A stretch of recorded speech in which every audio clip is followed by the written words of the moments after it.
10 espèces disparues que les scientifiques s'apprêtent à ramener à la vie. Il y a actuellement deux phénomènes diamétralement opposés dans notre monde. D'un côté, certains animaux sont au bord de l'extinction, soit à cause du réchauffement climatique, soit à cause du braconnage. Et de l'autre côté, les scientifiques sont quasiment prêts à ramener à la vie certaines espèces disparues depuis très longtemps. C'est pas génial ça ? Peut-être que dans un avenir proche, nous pourrons voir un vrai T-Rex en chair et en os. Waouh ! Bon, ces créatures dangereuses ne sont pas sur la liste VIP, mais d'autres espèces telles que nos personnages préférés du film L'Âge de glace le sont.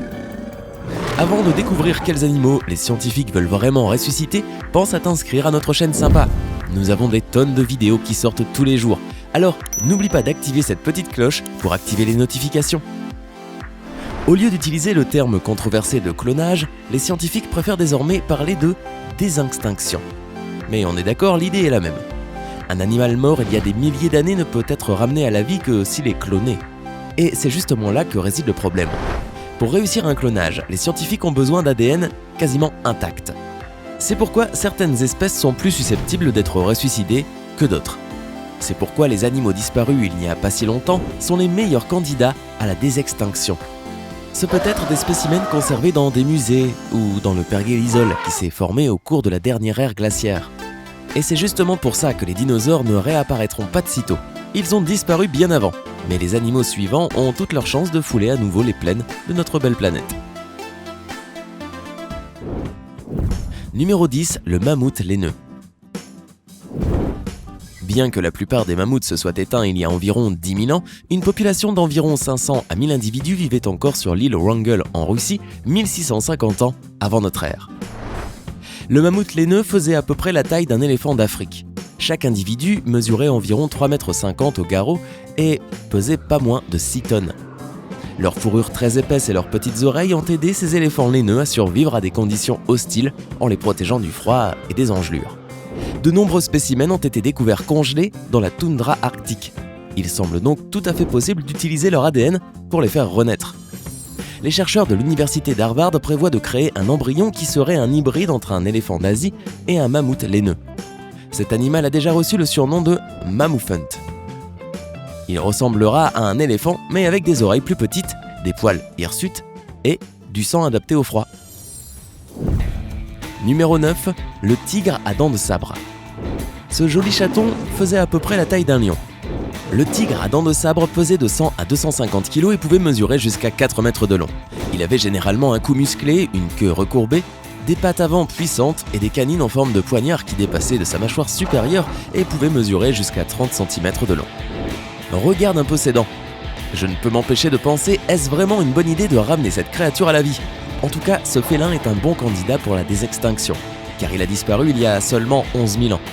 En plus, sa zone d'habitat d'origine étant assez froide, ça veut dire que, tout comme le mammouth, les fossiles retrouvés seront restés pour la plupart intacts. Numéro 8, le moa.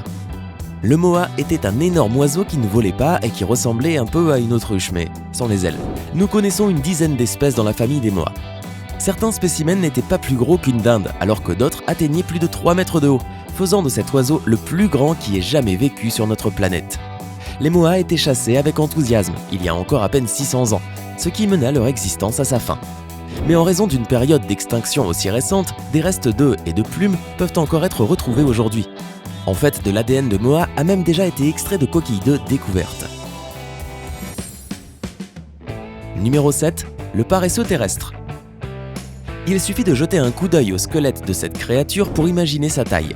On pourrait croire que c'est un ours, mais c'est bien un paresseux. Un paresseux terrestre, pour être exact, et ses parents les plus proches, sont en effet les paresseux à 3 doigts que l'on connaît bien, très lents, et souvent endormis contre un tronc d'arbre. Les paresseux terrestres sont susceptibles de revenir parmi nous, puisqu'ils marchaient encore sur Terre il y a environ 8000 ans. Mieux encore, des échantillons de leur ADN ont déjà été prélevés de poils intacts retrouvés. En revanche, le problème est de trouver une mère porteuse pour le bébé clone, car le parent vivant le plus proche du paresseux terrestre est bien trop petit pour porter dans son ventre une créature faisant la taille d'un ours. Les scientifiques envisagent donc la possibilité d'utiliser un utérus artificiel. Numéro 6, le dodo. Porte-étendard des affiches sur l'extinction animale, le dronte, plus connu sous le nom de dodo, a disparu seulement 80 ans après sa découverte. Sa seule zone d'habitat connue était l'île Maurice, où ce drôle d'oiseau sans aile vivait paisiblement jusqu'à l'arrivée des Hollandais à la fin du XVIe siècle. Malheureusement, comme il n'avait jamais vu d'humain auparavant, il n'avait aucune raison d'en avoir peur. Ces oiseaux maladroits étaient assez gros, mesuraient un peu plus d'1 mètre de haut et pesaient jusqu'à 20 kg. Tous ces facteurs combinés en ont fait une proie facile à chasser pour les humains. Cependant, le dodo pourrait bientôt faire son grand retour. Les scientifiques n'ont qu'à prélever d'autres échantillons d'ADN et les implanter dans les œufs de leurs plus proches parents, qui n'est autre que le pigeon. Numéro 5, le rhinocéros laineux. En plus du mammouth laineux, il y a une autre créature disparue et poilue que les scientifiques veulent ramener à la vie, le rhinocéros laineux. Cet animal vivait encore récemment dans les neiges arctiques, il y a environ 10 000 ans. Ce rhinocéros à fourrure a déjà connu la célébrité. On le retrouve fréquemment dans l'art rupestre ancien, comme par exemple dans la grotte Chauvet-Pont d'Arc en France. Le rhinocéros laineux a autant de chances d'être ressuscité que le mammouth. Le pergélisol arctique a fait un excellent travail en préservant un grand nombre de spécimens. Numéro 4, le grand cerf des tourbières.